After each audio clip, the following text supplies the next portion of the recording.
నాన్న కష్టాలు పడి నలుగురిలో నవ్విస్తూ నడిపించే నాన్న నలుగురు నాలుగు మాటలు అన్నారని నాలుగు రాళ్ళు విసిరారని తాను బుల్లెట్లు విసిరి తన కన్న కూతుర్ని చంపేయడం జరిగింది. ఈరోజు నేషనల్ లెవెల్ టెన్నిస్ ప్లేయర్ భయ్య ఈరోజు నేషనల్ న్యూస్గా మారిపోయింది.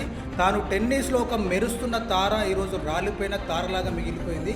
విషయం ఏంటంటే గురుగ్రామ్ చెందిన రాధికా యాదవ్ అనే టెన్నిస్ ప్లేయర్ని భయ్య తన కన్న తండ్రి తన గన్నుతోటి 5 రౌండ్లు కాలిస్తే 3 బుల్లెట్లు తనకు దూసుకెళ్ళి తను చనిపోవడం జరిగింది.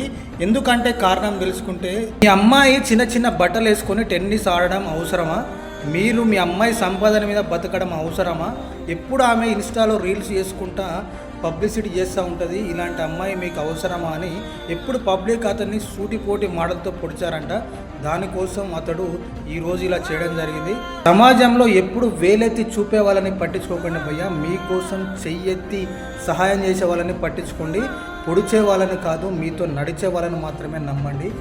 నిజంగా ఇది విషయం చూస్తూ ఉంటే చాలా బాధాకరం అనిపిస్తుంది.